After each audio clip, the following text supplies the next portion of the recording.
Bismillahirrahmanirrahim. Assalamu alaikum everyone. Welcome to our YouTube channel DRP Desert Rose Psychis. Myself Khadija Mubin, and today is the topic of experimental psychology is research techniques experiment. There are few contents of this context is, of this topic, and these are research techniques experiment, what is an experiment, variables, research design, data. अब हम इन इसके जो contents हैं इसमें हम discuss करेंगे जो experiment में होने वाली रिसर्च टेक्निक्स हैं वो कौन सी होती हैं, किस तरह से हम यूज़ करते हैं, एक्सपेरिमेंट क्या होता है, वेरिएबल्स एक्सपेरिमेंट में कहाँ पे यूज़ होते हैं और कौन कौन से वेरिएबल्स होते हैं, रिसर्च डिज़ाइन का क्या मकसद होता है, और डाटा किस तरह से हम डाटा कलेक्ट करते हैं और डाटा होता क्या है। फर्स्टली हम यहाँ पे थोड़ा सा डिफ़ाइन करेंगे रिसर्च टेक्निक्स को एक्सपेरिमेंट में। अब एक्सपेरिमेंट ज़ाहिर बात है एक्सपेरिमेंट को करने के लिए हमें कुछ टेक्निक्स चाहिए होती हैं, कुछ वेरिएबल्स चाहिए होती हैं और जो कि हमारी एक्सपेरिमेंट को पूरा करते हैं। एक्सपेरिमेंट वेरिएबल्स के बगैर कभी भी पॉसिबल नहीं कि वो कंप्लीट हो। अब यहाँ पे रिसर्च टेक्निक्स एक्सपेरिमेंट की डेफिनेशन है, experimental research is a study conducted with the scientific approach using two sets of variables. The first set act as a constant which you use to measure the differences of the second set. Quantitative research method for example are experimental. अब यहाँ पे एक चीज़ वो बता रहे हैं कि जो एक्सपेरिमेंटल रिसर्च है उसमें हम जो स्टडी करते हैं उसमें हम साइंटिफिक अप्रोच को कंडक्ट करते हैं। किसके साथ कंडक्ट करते हैं? कोई से भी दो वेरिएबल्स के साथ, और ये वेरिएबल्स हमारे पास होते हैं इंडिपेंडेंट वेरिएबल और डिपेंडेंट वेरिएबल। जो फर्स्ट सेट होता है वो हमारे पास कांस्टेंट रहता है, जबकि हम जो दूसरे सेट के साथ उसको मेजर करते हैं उसमें डिफरेंस चेक करने के लिए उसको यूज़ करते हैं। और यहाँ पे जो हमारे पास एग्जांपल आ जाती है वो है क्वांटिटेटिव रिसर्च मेथड की, जो कि एक्सपेरिमेंटल की एग्जांपल है। नेक्स्ट हमारे पास है what are the experimental research techniques. अब एक्सपेरिमेंटल रिसर्च टेक्निक्स बेसिकली होती क्या हैं? The experimental method involves manipulating one variable to determine if this causes changes in an other variable. This method relies on controlled research method and random assignment of study subject to test a hypothesis. अब यहाँ पे जो हमें बताया जा रहा है कि हमारे पास रिसर्च जो एक्सपेरिमेंटल में होने वाली रिसर्च टेक्निक्स हैं वो कौन सी हैं, हम इनको किस तरह से यूज़ करते हैं, ये सब हम इस टॉपिक में पढ़ेंगे, इसकी डेफिनेशन में पढ़ेंगे। अब यहाँ पे जैसे कि एक्सपेरिमेंटल मेथड में क्या चीज़ आ जाती है कि वो जो वेरिएबल्स को है आपस में जोड़ता है और देन उसको डिटरमाइन करता है, उसमें होने वाली जो तमाम चेंजेस होती हैं उनके जो भी कॉजेज़ होती हैं उनको डिफ़ाइन करता है। और ये जो मेथड है ये कंट्रोल करता है आपके रिसर्च मेथड को, और जो रैंडम असाइनमेंट होती हैं, जो आपके टेस्ट से रिलेटेड जो भी हाइपोथेसिस होता है उनके सब्जेक्ट को स्टडी करने का तरीका जो होता है वो एक्सपेरिमेंटल रिसर्च टेक्निक्स होती हैं। नेक्स्ट हमारे पास आ जाता है व्हाट इज़ एन एक्सपेरिमेंट। अब हम इसमें पढ़ेंगे कि हमारे पास एक्सपेरिमेंट होता क्या है, एक्सपेरिमेंट में हम करते क्या हैं।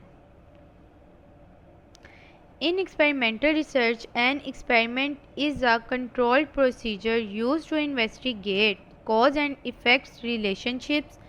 It involves manipulating variables to see their impact on the outcome. अब जो हमारे पास यहाँ पे एक्सपेरिमेंट है, हमारे पास एक्सपेरिमेंट में हम यहाँ पढ़ेंगे कि एक्सपेरिमेंट बेसिकली होता क्या है, एक्सपेरिमेंट हम करते क्यों हैं। अब जो एक्सपेरिमेंटल रिसर्च है इसमें एक्सपेरिमेंट जो है वो प्रोसीजर ऐसे प्रोसीजर को कंट्रोल करता है। इसमें जो यूज़ होने वाला डाटा होता है, मतलब कि जो भी वेरिएबल्स होते हैं उनके जो कॉज एंड इफ़ेक्ट होते हैं उनके रिलेशनशिप को डिफ़ाइन करता है, कंट्रोल करता है, और किस तरह से मतलब कि वेरिएबल्स को आपस में जोड़कर उन पे होने वाले जो भी इम्पेक्ट पड़ते हैं उनको जोड़ते हुए उनमें शामिल करता है। How to conduct experimental research. अब एक्सपेरिमेंटल रिसर्च को हम किस तरह से कंडक्ट कर सकते हैं। सबसे फर्स्टली चीज़ ये आ जाती है ऑब्जर्वेशन। ज़ाहिर बात, हमने कोई भी एक्सपेरिमेंट करना है उसके लिए हमें ऑब्जर्वेशन, जो भी हमारे वेरिएबल्स हैं, जो भी हम जिस चीज़ पे अपनी रिसर्च कर रहे हैं, जिस चीज़ पे हम अपना एक्सपेरिमेंट कर रहे हैं, उसके लिए ऑब्जर्वेशन होना बहुत ज़रूरी है। जब तक हम उस चीज़ को ऑब्ज़र्व नहीं करेंगे, हम उस एक्सपेरिमेंट का ना तो कोई रिज़ल्ट निकाल सकेंगे, ना ही कोई हाइपोथेसिस हमारे पास होगा। नेक्स्ट हमारे पास आ जाता है क्वेश्चन। अब जाहिर बात है, जब ऑब्जर्वेशन की, अब हमारे माइंड में उससे रिलेटेड बहुत से क्वेश्चनिंग आएगी, हम उसको सॉल्व करेंगे, उस क्वेश्चन के आंसर ढूंढेंगे। हाइपोथेसिस, हमें उसका जो भी पूरे एक्सपेरिमेंट करना है उसका हाइपोथेसिस हमें पता होना चाहिए कि क्या आ रहा है। फिर देन हम उसका एक्सपेरिमेंट करते हैं, उन चीज़ों को अप्लाई करते हैं, टेक्निक्स को अप्लाई करते हैं, कंक्लूजन आ जाता है। जब हमने हाइपोथेसिस तक पहुँचे, हमने एक्सपेरिमेंट किया, देन हम अपना जो कंक्लूजन है, जो रिज़ल्ट है, वो एक्सपोज करते हैं और उसको जो भी कंक्लूजन आया है, फिर हमने एनालाइज करना होता है। हमारा जो भी कंक्लूजन आया, हम उसका एनालिसिस करते हैं। नेक्स्ट हमारे पास यहाँ पे कुछ एडवांटेजेस आ जाते हैं। Advantages of experimental research. Researchers have a stronger hold over variables to obtain result। अब जो एक रिसर्चर होता है, उसका जो वेरिएबल्स जो भी होती हैं उसकी रिसर्च के, उन पे उसको बहुत मतलब कि स्ट्रॉन्गली होल्ड होता है उसके, और वो मतलब कि उस रिज़ल्ट को भी बहुत अच्छे से ऑब्टेन कर लेता है। Subject does not impact the effectiveness of experimental research. और जो भी सब्जेक्ट होता है उसका कोई भी एक्सपेरिमेंटल रिसर्च पर कोई इफ़ेक्ट या उसका कोई भी इम्पैक्ट नहीं पड़ता। The results are specific. इसके रिज़ल्ट स्पेसिफिक होते हैं, बिल्कुल करेक्ट होते हैं। Research finding from some data set can be repurposed for similar research ideas. अब रिसर्च इसमें जो फाइंड की जा सकती है, या जो भी रिसर्चर है वो फाइंड करता है, जो भी उनका कुछ ऐसे डाटा सेट होते हैं जिनका दूसरी रिसर्च आइडिया से जो भी कोई दूसरी रिसर्च आइडियाज़ हैं वो सेम तो नहीं है, या उनका जो रीपर्पस्ड है उसके लिए रिसर्च आइडियाज़ जो हैं वो सिमिलर हैं। Experimental research makes an ideal starting point. The collected data could be used as a foundation to build new research ideas for further studies। जैसा कि हमने ऊपर के जो तीन नीचे लास्ट थर्ड पॉइंट्स पढ़े हैं, इसमें जो रिसर्च की जो भी तहकीक होती है, एक मतलब कि बिल्कुल ऐसे आइडियल पॉइंट्स वो बना देती है जब हम एक्सपेरिमेंटल रिसर्च करते हैं, जिसका फ़ायदा होता है कि बहुत से ऐसे की पॉइंट्स मिल जाते हैं रिसर्चर्स को, जो उसकी एक्सपेरिमेंट को बहुत ज़्यादा इफ़ेक्टिव करते हैं और बहुत ज़्यादा मतलब कि उसका जो रिज़ल्ट होता है अच्छा होता है, जिसके लिए उसे बहुत आसानी हो जाती है अपनी रिसर्च में, या वो रिसर्च बहुत ज़्यादा फेमस हो जाती है। नेक्स्ट पॉइंट में जैसे कि बताया गया, जो भी डाटा कलेक्ट किया जाता है उसको मज़ीद इन्वेस्टिगेट किया जाता है, और उसमें बहुत से ऐसे न्यू आइडियाज़ ऐड किए जाते हैं फर्दर स्टडीज़ के लिए। नेक्स्ट हमारे पास आ जाता है variables. Variables, what are variables in our research. अब रिसर्च में यूज़ होने वाले जो भी वेरिएबल्स होते हैं वो क्या हैं, और इन वेरिएबल्स को मतलब कि क्या मकसद होता है रिसर्च में यूज़ करने का। अब जो यहाँ पे हमारे पास वेरिएबल है, वेरिएबल फर्स्टली हम पहले मैं आपको बताती चलूँ वेरिएबल कहते किसे हैं। वेरिएबल उन्हें कहते हैं जो भी मतलब कि किसी भी चेंजेबल या अननोन वैल्यू को हम वेरिएबल कहते हैं, और इसकी वैल्यू जो होती है उसमें हमेशा चेंज आता रहता है। जैसे कि IV DV ये दो वेरिएबल होते हैं हमारे पास, इंडिपेंडेंट वेरिएबल और dependent variable. A variable in research simply refers to a person place, thing, or phenomena that you are trying to measure in some way. The best way to understand the difference between a dependent and independent variable is that the meaning of each is implied by what the word tells us about the variable you are using. अब यहाँ पे मतलब कि जिस तरह से बात हो रही है कि वेरिएबल रिसर्च में किस तरह से डिफ़ाइन करते हैं कोई भी मतलब कि पर्सन है, प्लेस है या कोई भी थिंग है या कोई ऐसा फिनोमिना जिसमें आप किसी तरह से उसकी मेजरमेंट कर रहे हो या उसकी कोशिश कर रहे होते हैं और वो किस पे डिपेंड कर रहे होते हैं आपके दोनों वेरिएबल्स पे, इंडिपेंडेंट और डिपेंडेंट वेरिएबल्स पे। और इनके दरमियान मतलब कि उसके डिफरेंस को समझने का जो बेहतरीन प्रोसीजर है वो ये है कि हर एक मायने इस बात से ज़ाहिर होते हैं कि जो भी मीनिंग है वेरिएबल्स के या उनके बारे में जो भी मीनिंग डिफ़ाइन किए जाते हैं जो आप अपने रिसर्च में जिन वेरिएबल्स को यूज़ कर रहे होते हैं। नेक्स्ट हमारे पास आ जाता है dependent variable and independent variable. Some types of variables, ये जो हमारे डिपेंडेंट और इंडिपेंडेंट वेरिएबल हैं ये मोस्ट इम्पॉर्टेंट वेरिएबल हैं हमारे एक्सपेरिमेंट में। अब यहाँ पे थोड़ा सा इंडिपेंडेंट और डिपेंडेंट वेरिएबल के बारे में बताते चलूँ कि ये होते क्या हैं। ये दोनों वेरिएबल तब यूज़ होते हैं जब आप अपनी रिसर्च में कोई भी कॉज एंड इफ़ेक्ट का रिलेशन डिफ़ाइन करते हैं। IV कोज करता है मतलब कि जो इंडिपेंडेंट वेरिएबल है कोज करता है उस पर इफ़ेक्ट आता है, ये आपका हमेशा कोजिंग वेरिएबल रहेगा जिसकी वजह से इम्पेक्ट आ रहा है और इफ़ेक्ट आएगा किस पर, डिपेंडेंट वेरिएबल पर।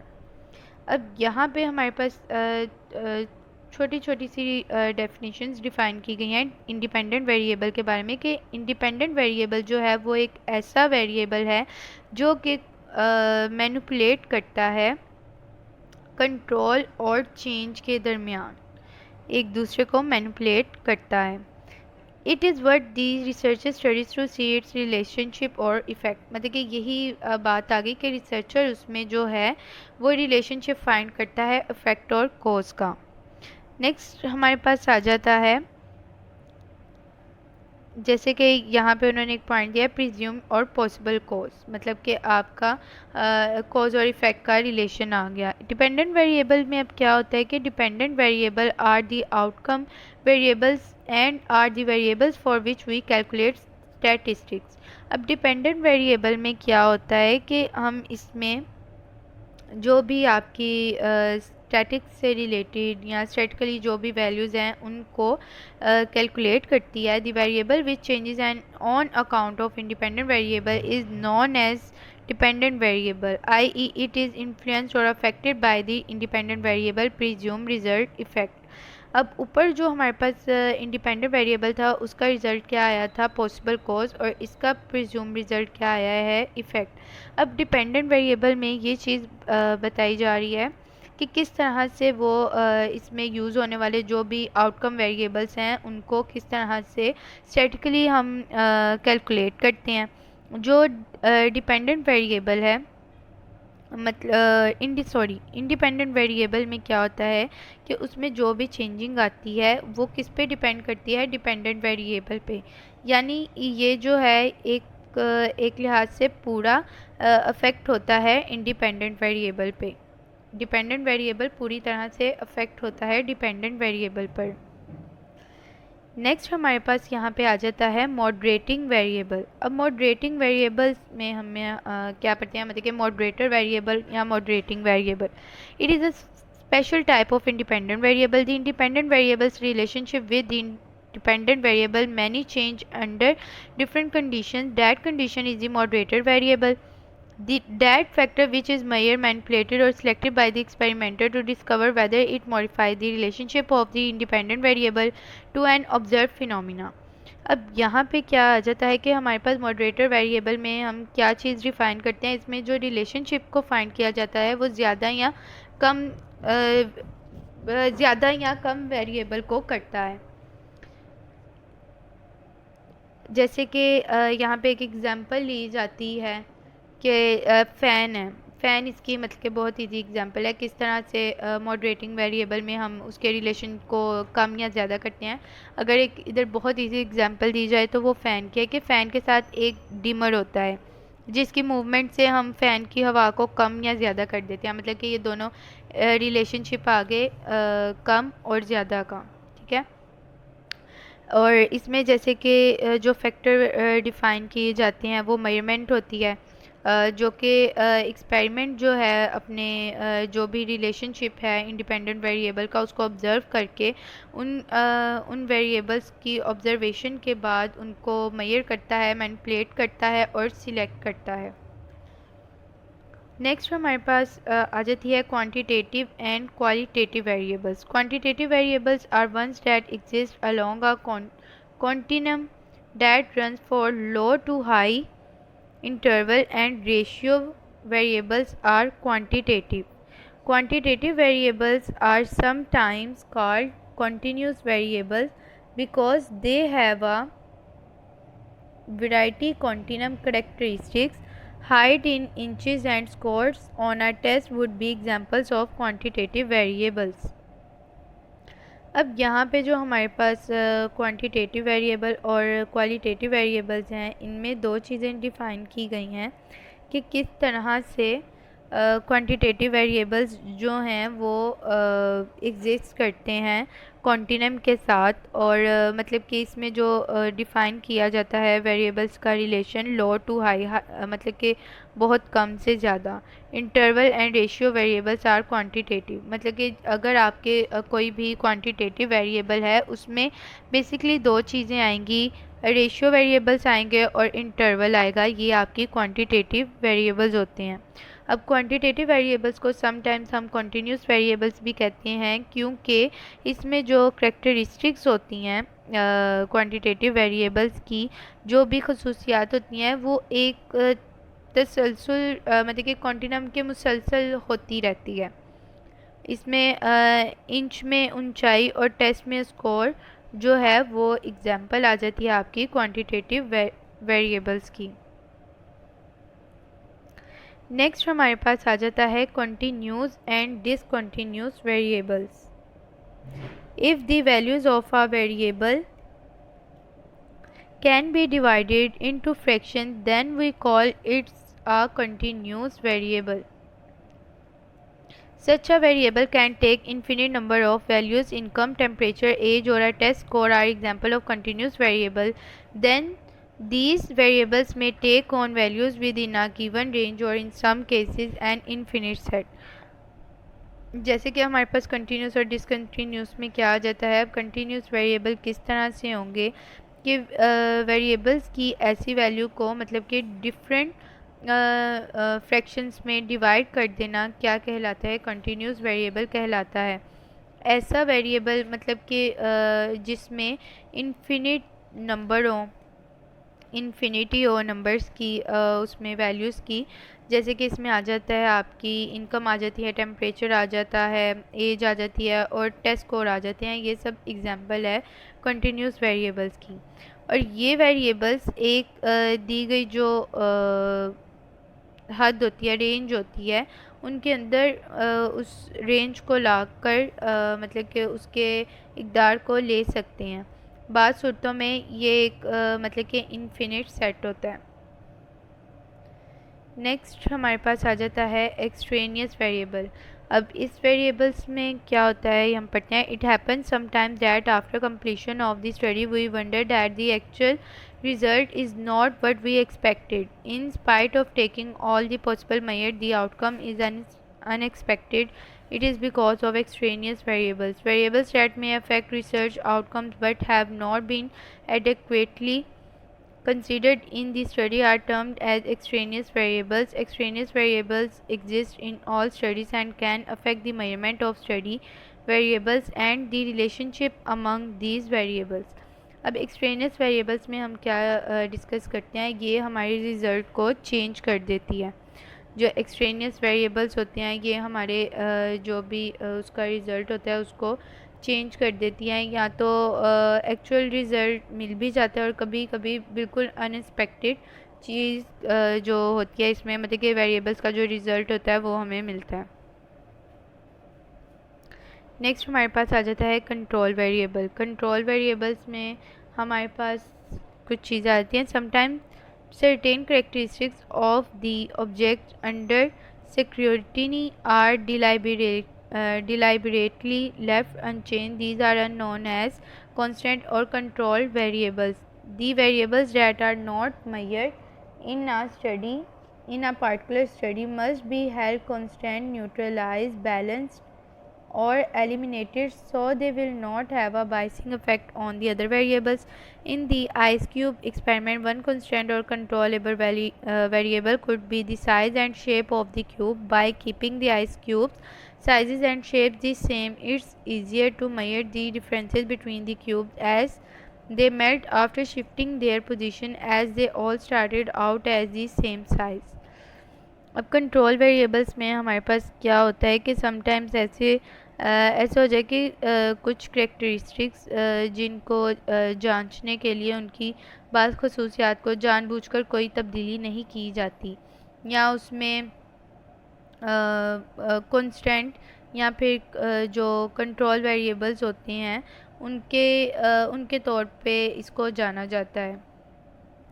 वेरिएबल्स जो होते हैं जो किसी मतलब कि स्पेसिफिक स्टडी में उसको मेजर नहीं किया जाता, और जैसे कि इसमें कुछ आ जाता है, न्यूट्रलाइज, बैलेंस आ जाता है और एलिमिनेशन आ जाती है, जो कि इन वेरिएबल्स में पाया जाता है। लिहाजा इनको दूसरे वेरिएबल्स पर तासुब का जो असर होता है वो नहीं मतलब कि दूसरे वेरिएबल्स पे कोई ऐसा असर नहीं पड़ता। बाइसिंग इफेक्ट को कुछ भी इन वेरिएबल्स पे नहीं पड़ते या उनका कोई इफेक्ट इस पर नहीं होता। नेक्स्ट यहाँ पे एक एग्जांपल दी गई है कि आइस क्यूब के एक्सपेरिमेंट में एक कांस्टेंट और कंट्रोल जो वेरिएबल है उसका जो साइज़ और शेप है उस क्यूब की वो हो सकता है कि कांस्टेंट हो और कंट्रोलेबल हो। इस क्यूब्स के साइज़ और शक्लों को यकसा रखने से क्यूब्स के दरमियान फ़र्क की पैमाइश करना आसान है, क्योंकि वो अपनी पोजीशन को तब्दील करने के बाद पिघल जाते हैं। क्योंकि सब एक ही साइज़ के तौर पर शुरू होते हैं, इसलिए इनमें जो भी इफ़ेक्ट आता है, जो भी चेंजिंग आती है, वो एक साथ ही आती हैं। नेक्स्ट हमारे पास आ जाते हैं research design. Research design. The experimental research design definition is a research method used to investigate the interaction between independent and dependent variable, which can be used to determine a cause and effect relationship. The components of experimental design are control, independent variable and dependent variable, constant variable, random assignment and manipulation. These are the components that also help you define if the experiment is valid.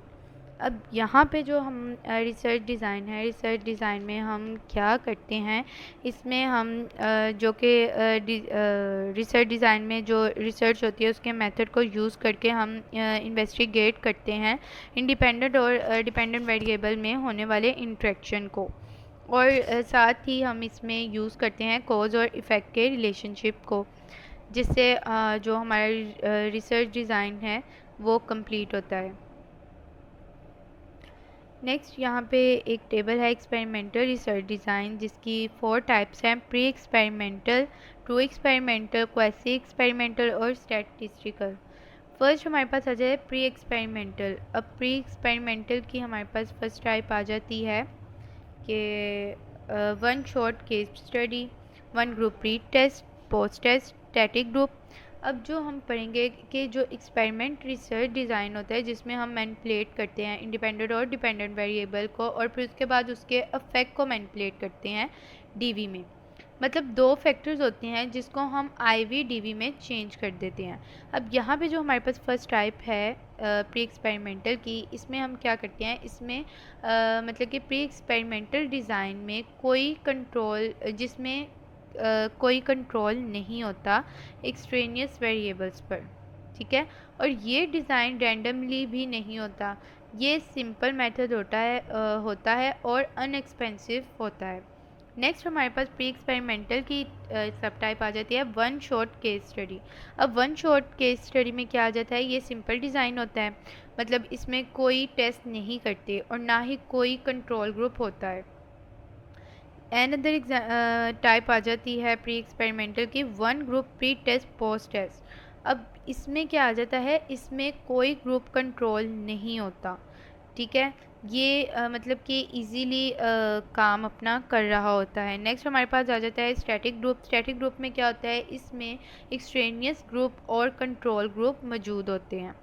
Next हमारे पास second type आ जाती है true experimental design की, जो कि इसमें क्या चीज़ वो डिफ़ाइन करते हैं। जो ट्रू एक्सपेरिमेंटल डिज़ाइन होता है उसमें क्या चीज़ आ जाती है कि जो रैंडम बेसिस पर टेस्ट असाइन करते हैं उनको देखा जाता है, उनके बारे में स्टडी किया जा सकता है। ट्रू एक्सपेरिमेंटल की सब टाइप है pre test post test control group. अब इसमें क्या आ जाता है कि ये जो टेस्ट यूनिट हम रैंडमली असाइन करते हैं और सेकंड ग्रुप में डिवाइड इसको कर देते हैं। नेक्स्ट हमारे पास टाइप आ जाती है सोलमन फॉर ग्रुप। अब post test only control group में हमारे पास क्या चीज़ आ जाती है कि रैंडमली डिज़ाइन करते हैं और सेकंड ग्रुप में इसको कंट्रोल ग्रुप और एक्सपेरिमेंटल ग्रुप के साथ ऐड कर देते हैं। सोलमन फॉर ग्रुप में क्या आ जाता है कि इसमें जो हम रिसर्च डिज़ाइन में देखते हैं कि क्या इम्पेक्ट पड़ रहा होता है आपके सब सीक्वेंट मेजरमेंट पर, ठीक है। नेक्स्ट हमारे पास टाइप आ जाती है क्वासी एक्सपेरिमेंटल, जिसमें दो सब टाइप्स हैं, टाइम सीरीज और multiple time series. Quasi experimental design में क्या आता है कि इसमें यूज़ किया जाता है आर्टिफिशियल वेरिएबल्स को, कि इनमें जो एक्सट्रेनियस वेरिएबल्स हैं कि उनको किस तरह से कंट्रोल करता है। नेक्स्ट इसकी टाइप टाइम सीरीज़ है। टाइम सीरीज़ में हमारे पास आ जाता है कि टाइम के अकॉर्डिंग जो डेटा है उसको देखते हैं।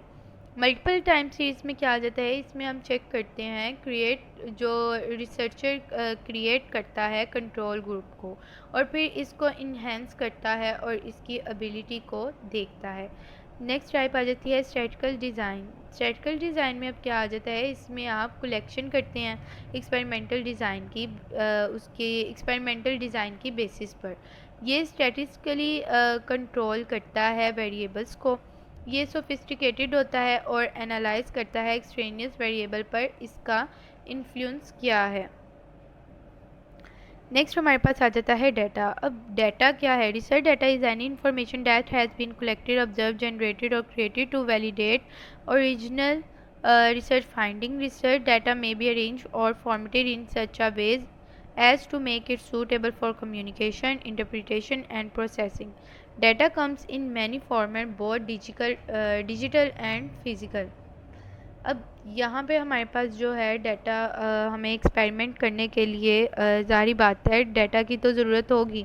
अब बगैर डाटा के हम किसी भी एक्सपेरिमेंट को डिफ़ाइन नहीं कर सकते। जब हमारे पास डाटा ही नहीं होगा तो हम इसको क्या डिफ़ाइन करेंगे, उसका क्या रिज़ल्ट, क्या हाइपोथेसिस देंगे। इसलिए जो रिसर्च डाटा होता है वो कोई भी इंफॉर्मेशन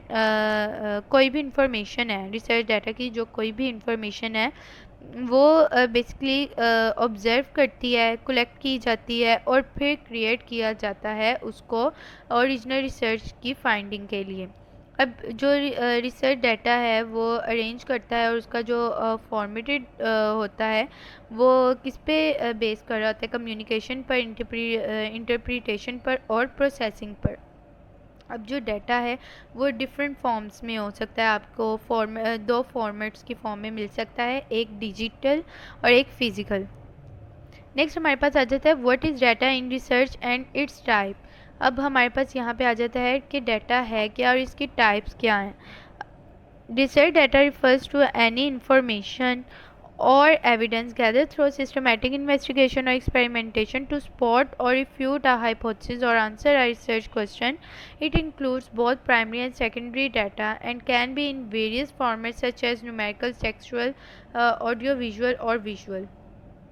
यहाँ पे हमारे पास आ जाता है कि जो रिसर्च डाटा होता है उससे मुराद ये है कि कोई भी इंफॉर्मेशन या कोई भी ऐसा एविडेंस इससे मुराद है कि जो किसी इन्वेस्टिगेशन या फिर किसी भी एक्सपेरिमेंटेशन की उसके हाइपोथेसिस और आंसर के लिए रिसर्च क्वेश्चन का आंसर देने के लिए इसको इन्वेस्टिगेट किया जाता है, इसको रिफ्यूट किया जाता है। और इसी के ज़रिए से हमारे पास जो भी जितनी भी इन्वेस्टिगेशन इकट्ठी होती है वो इसी के ही थ्रू होती है। और इसमें जो मेन और जो भी सेकेंडरी डाटा होता है, मतलब कि प्राइमरी और जो भी सेकेंडरी डाटा है वो इसमें शामिल होता है। और ये डिफरेंट फॉर्म्स में हो सकती है, जैसे कि न्यूमेरिकल में हो सकता है, टेक्सचुअल हो सकती है, ऑडियो विजुअल हो सकती है, या फिर सिर्फ विजुअल हो सकती है। यहाँ पे हमारे पास रिसर्च डाटा की कुछ टाइप्स आ जाती हैं, जैसे कि हमने पीछे पढ़ा था कि सेकेंडरी और प्राइमरी डाटा इसमें मौजूद होता है। तो सेकेंडरी डाटा में हमारे पास इंटरनल और एक्सटर्नल आ जाती हैं टाइप्स, और प्राइमरी डाटा में क्वालिटेटिव आ जाता है। अब इंटरनल में हमारे पास क्या आ जाती है, from company case, ready to use, required further processing. अब यहाँ पे हमें ज़रूरत पड़ती है इसको पढ़ने के लिए, और दूसरा प्रोसेसिंग रिक्वायरमेंट्स के लिए फ़र्दर इसकी ज़रूरत पड़ती है। एक्सटर्नल में हमारे पास आ जाता है पब्लिश और अनपब्लिश मटेरियल, जो कि हमारे पास पब्लिश और अनपब्लिश मटेरियल होता है, और कंप्यूटराइज डाटाबेस पे, और जितना भी हमारे पास डाटा होता है वो कंप्यूटराइज पर बेस करता है। क्वालिटेटिव में प्राइमरी डाटा की सब टाइप है क्वालिटेटिव। क्वालिटेटिव में क्या आ जाता है, in depth interviews, case studies.